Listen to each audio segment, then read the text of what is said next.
Libérez Gbagbo Kone. Libérez Gbagbo Kone. C'est aujourd'hui le slogan que j'entends partout. Libérez Gbagbo Kone. Vous voyez, j'ai même vu lors du rassemblement du président Laurent Gbagbo, il a fait cas même de Gbagbo Kone, j'ai vu les mobilisations, etc., etc. Mais il faut dire quelque chose qui est essentiel. Tous ceux qui souhaitent le malheur à M. Gbagbo Kone, enlevez mon nom dedans. Moi, dans la vie, là, je connais la prison. Je connais le rapatriement. C'est des choses que j'ai déjà vécues. Une fois, je partais en Israël. Déjà sur la liste des visas, là, moi, mon nom a mis refusé. Il y a une agence bande de cons qui est en Côte d'Ivoire ici que la direction des cultes donne souvent des marchés pour organiser les pèlerinages qui m'a fait croire que j'avais eu le visa. Or, c'était un plan pour que j'arrive, qu'on me rapatrie et qu'on m'interdise d'aller en Israël pendant 10 ans. C'est une organisation. Bientôt, j'ai cité leur nom.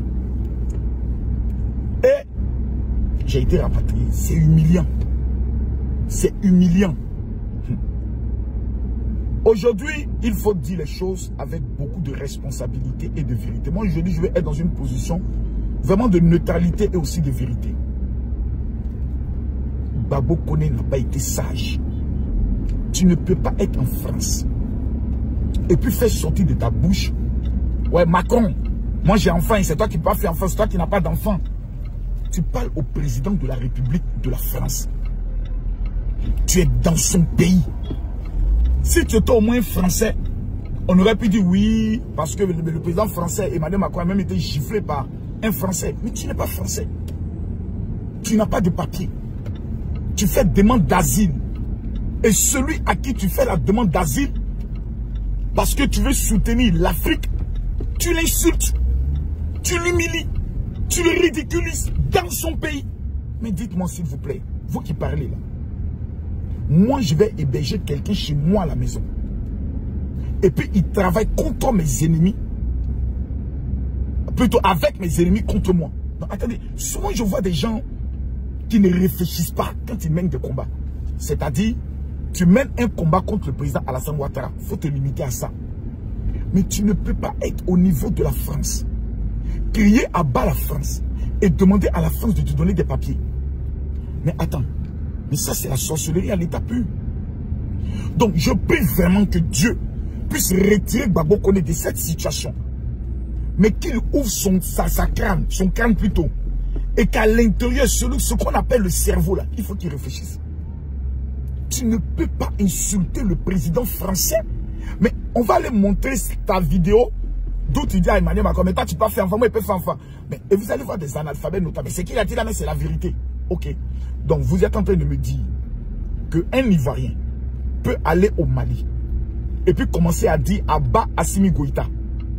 Vous pouvez me dire qu'un Ivoirien peut aller au Burkina et dire à bas le président Ibrahim Traoré.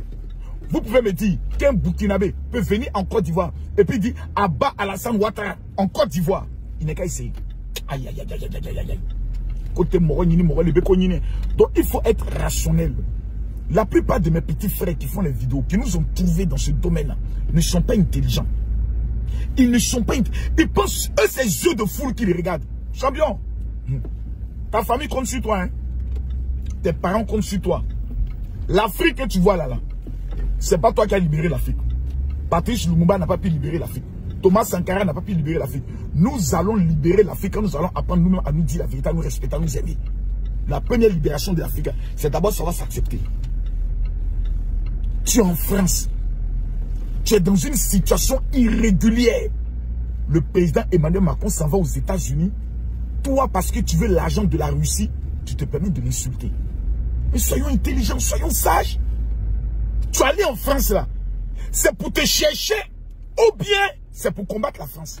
C'est la question qu'on va se poser. Donc moi je souhaite aujourd'hui vivement que M. Gbagbo Kone puisse retrouver vraiment sa liberté. Parce que la liberté n'a pas de prix. Hein. La liberté n'a pas de prix. 2 jours là j'entends que oui, en fait il y a des choses que j'entends souvent qui me font un peu rire. que Apoutou National a été libéré par le régime Alassane Ouattara dans le but de venir distraire les Ivoiriens. J'ai même entendu des personnes qui disent, oh oui, ils ont libéré un Mahabio, comme ils ont vu que ça n'a pas pris, mais ils ont libéré Apoutou. Vous êtes sûr, quand vous vous asseyez, vous réfléchissez là, vos vidéos là, ça peut ébranler Alassane Ouattara. Souvent je m'assois, je me pose la question de savoir, est-ce que vous réfléchissez? Moi j'aimerais qu'on se concentre sur les vrais problèmes de la Côte d'Ivoire.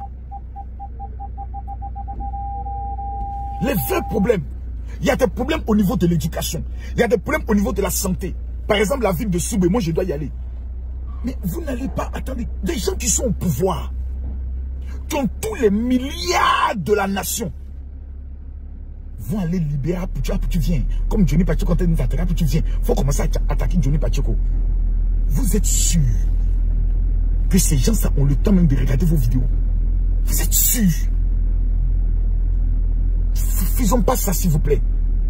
Apoutou là, il vient de sortir. J'ai même vu une ancienne vidéo de Assalfo qu'il a eu à poster parce que véritablement, il veut vraiment relever, je pourrais le dire, le son de son petit. La vidéo d'Assalfo, c'est une vieille vidéo qu'il avait déjà repostée, Apoutou avait posté et qui a été repostée.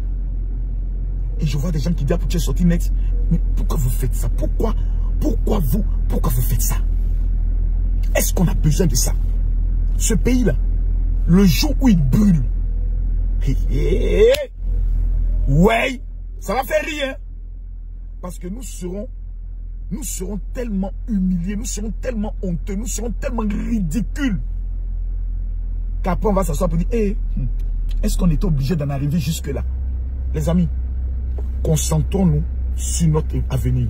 Concentrons-nous sur comment réussir. Mais apprenons à dévoiler les choses qui ne vont pas. Actuellement, il y a le problème foncier. Qu'est-ce qui ne va pas dans le problème foncier? On dévoile. On demande la démission du ministre de la Construction. Clair. Mais les Doyman, non, vous voyez qu'ils ont... Non, c'est des Doy. Affaire de Souleymane Koné. Disons-lui la vérité. Il n'a pas été sage dans beaucoup de choses. Jusqu'à venir traiter le président de la République de ton pays de Woubi. Mais c'est malheureux. Tu peux revendiquer, mais dans le respect. Parce que même l'homme qui est à la tête du pays, il a l'âge de ton grand-père. Le président Laurent Gbagbo, il a l'âge de notre grand-père. Nous devons tous être sages. Nous tous, on a un jour fauté. Je vous appelle maintenant à la responsabilité, à la sagesse, parce qu'on prend de l'âge. Que Dieu nous bénisse.